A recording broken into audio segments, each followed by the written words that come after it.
आपने देखा होगा कि जो शहरों में बड़े बड़े महलों में निवास करते हैं और लाखों लाखों रुपए प्रति सप्ताह, प्रति महीना या प्रतिदिन कमाया करते हैं, अर्जन करते हैं, वो खुशियों को बटोरने के लिए कोई दुबई जाता है, दुबई की बहुत ऊंची ऊंची अट्टालिकाओं को देखता है, कृत्रिम बरसात को देखता है, प्रसन्न होता है। और बहुत वैज्ञानिक लोग होंगे, उनको पता है कि जिस प्रकार से हमारी पृथ्वी है, इसी प्रकार से सौरमंडल में अनेकों ऐसे ग्रह उपग्रह हैं।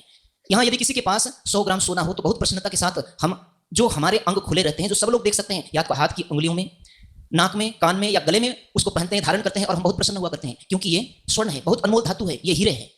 क्योंकि बहुत कम ही इस पृथ्वी पर इन तत्वों को प्राप्त किया जाता है, इसीलिए इसको कीमती माना जाता है। लेकिन मैंने किताबों में पढ़ा है, हमारी पृथ्वी जैसे जो अन्य ग्रह भी हैं, वहां पर कहीं स्वर्ण के पहाड़ खड़े हैं, कहीं मोतियों की बरसात हुआ करती है, कहीं हीरों की बरसात हुआ करती है, कहीं रात्रि के समय में आसमान से लोहे की बरसात होती है। वैसे लोहे की तो कोई कीमत होती नहीं है, लेकिन कहीं हीरे मोतियों की भी बरसात हुआ करती है।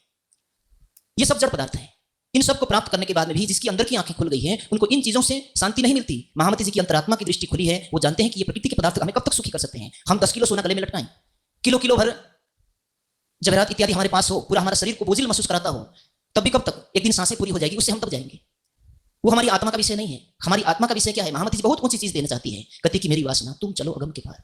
जिस अगम के पार योगियों ने साकार और निराकार स्वर्ग वैकुंठ की कल्पना की, ब्रह्म के चिंतन करते करते उन्होंने 3 अवस्था को प्राप्त किया।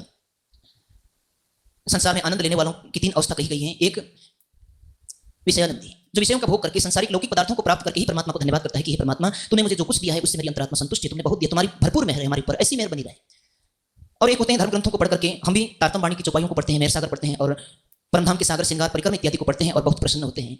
बहुत अच्छी चीज है। लेकिन जिन सागर श्रृंगार परिक्रमा की चौपाइयों को पढ़ करके प्रसन्न होते हैं, उन्हीं चौपाइयों को पढ़ करके जो हमारी बुद्धि में वो बात बैठ गई है, ध्यान, चितवनी, प्रेम, समर्पण के कारण हक की सूरत श्री प्रणनाथ जी या सदगुरुदेव चंद्र जी के चरणों में जागृत होने वाली आत्माओं ने परमधाम के उस स्वरूप को देख करके इस कालमाय के